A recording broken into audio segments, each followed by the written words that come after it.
Hey, salut Tom. Bon alors, ça avance? Ça avance? Attends, j'hallucine. T'es pas en train de bosser pour le concours?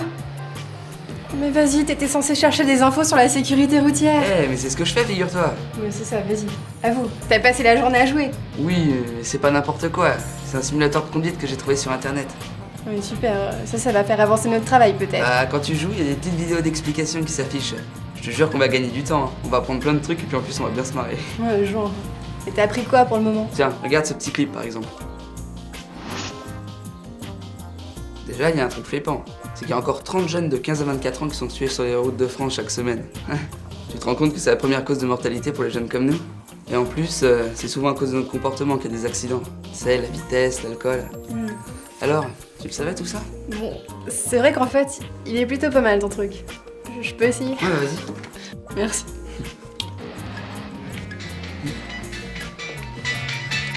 Allô? Allô Tom, mais qu'est-ce que tu fais? Ça fait 1 heure que je poireaute devant le cours de tennis. Oh Mehdi, désolé mon pote, je t'avais complètement oublié. Bon, tu fais quoi là? Bah, je bosse. Avec ma classe, on doit créer une campagne de pub sur la sécurité routière. Toi, tu travailles un samedi après-midi? J'y crois pas. Allez, dis-moi, t'es pas tout seul, c'est ça? Non, il est pas tout seul. Ah, enchanté, mademoiselle.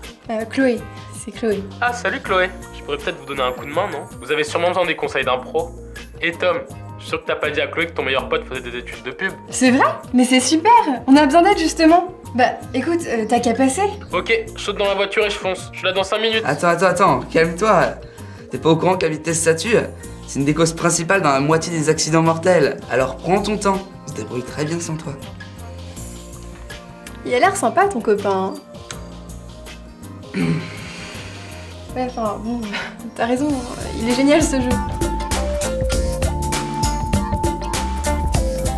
Moins vite Chloé, freine. Attention, on va finir par t'arriver quelque chose. Oh non! Game over.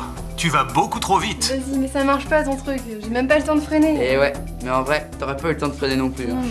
Attention, quand tu freines, il y a toujours un temps de réaction. Ton cerveau doit d'abord identifier le risque. Ensuite, il prend la décision de freiner et enfin, il transmet l'ordre à ton pied. Pendant ce temps, ta voiture parcourt une certaine distance, à laquelle il faut ajouter la distance de freinage dont tout véhicule en mouvement a besoin pour s'arrêter.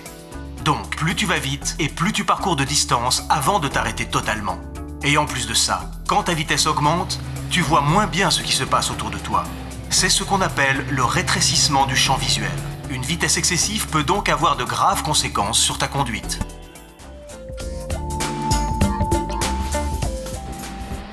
Attends, regarde cette voiture. Qu'est-ce qu'elle fait? J'y crois pas, elle fonce dessus. Oh non! Game over. Un conducteur en état d'ébriété vient de percuter ta voiture. Il n'avait pas conscience des effets multiples de l'alcool sur lui. Troubles de la vision, mauvaise appréciation des distances, endormissement, surestimation de ses capacités de conduite. Il faut savoir qu'un seul verre de vin peut suffire à provoquer un affaiblissement des réflexes. 0,5 g d'alcool par litre de sang? C'est le seuil légal, non? Ouais. T'as vu, dès que tu atteins ce seuil, ton temps de réaction augmente de 50%. Mais c'est déjà énorme. Ouais, et puis je pensais pas qu'on arrivait si vite à 0,5 g. Il bah suffit de 2 verres de vin ou d'un demi de bière. Et en plus, quand on sait que les effets mettent plusieurs heures pour disparaître... Dans le cas des accidents mortels liés à l'alcool, 85% des responsables étaient des buveurs occasionnels. Ouais, ça me fait penser à un pote qui a eu un accident de voiture en revenant d'une soirée. Et c'est vrai que lui, il boit pas souvent. Enfin, heureusement, il s'en est bien tiré. Hein. Mais il n'y a pas que l'alcool.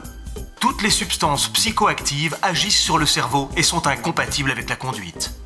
Les effets de la drogue sont nombreux et il suffit d'une seule prise. Ouais, en gros, avec un seul joint. Tiens, tu peux me passer un biscuit, s'il te plaît? Oh non! Oh, c'est pas vrai, je viens juste de commencer. Game over. Tu n'es pas assez attentif, tu viens de sortir de la route. L'inattention a des effets dangereux sur ta conduite. Par exemple, si tu changes de station de radio, tu es moins concentré sur la route. Ton temps de réaction face au danger devient plus important et il te faut plus de temps pour décider de freiner. En plus, le manque d'attention rétrécit aussi ton champ visuel. Quand tu téléphones, par exemple, tu te concentres plus sur ce que tu entends et moins sur ce que tu vois. Tiens, regarde. Ils disent aussi que la fatigue peut provoquer des accidents. C'est vrai que quand on est fatigué, on fait beaucoup moins attention à ce qui se passe autour de nous. On peut même s'endormir. Je connais quelqu'un qui s'est arrivé. Ah ouais? Ah tiens, tu peux noter aussi qu'il est important de toujours anticiper les comportements des autres usagers. Ok. Ça peut être une piste pour notre campagne, ça. Eh, t'as raison.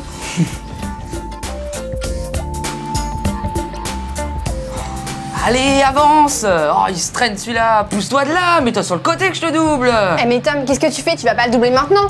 Il y a une ligne blanche. Oh, c'est bon, c'est pas si grave, si? Là, je te signale que tu viens de griller un feu rouge.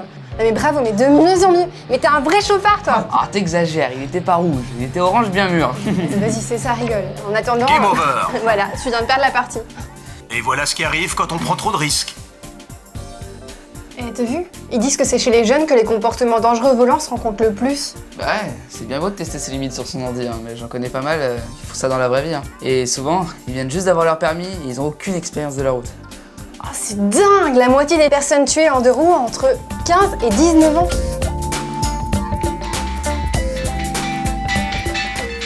Allô? Ouais, c'est moi. Je suis coincé dans un embouteillage.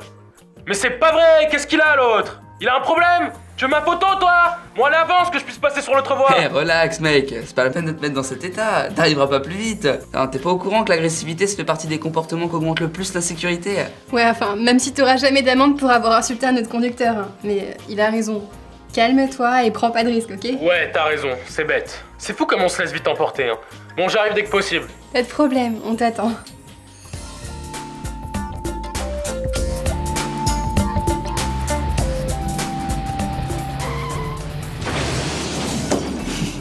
Alors toi, dès que t'as ton permis, hein, préviens-moi, hein, que je conduise pas sur la même route que toi. Vas-y, c'est ça, moque-toi. Game over. Avec tous les accidents que tu provoques, tu donnes beaucoup de travail au lab. Le lab, c'est quoi ça? Tu connais? Non, je sais pas. Mais vas-y, clique sur la vidéo, là.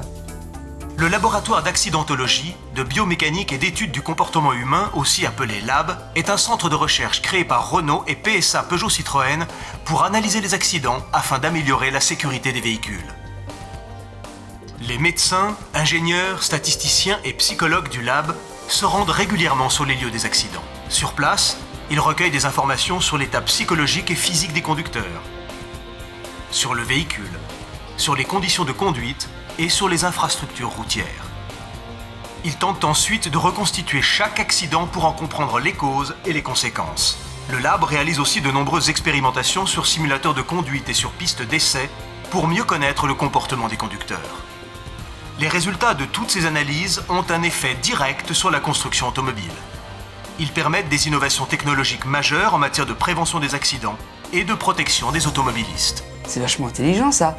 Analyser les accidents qui se sont déjà produits pour essayer d'en éviter d'autres. Ouais, c'est vrai que c'est plutôt une bonne idée.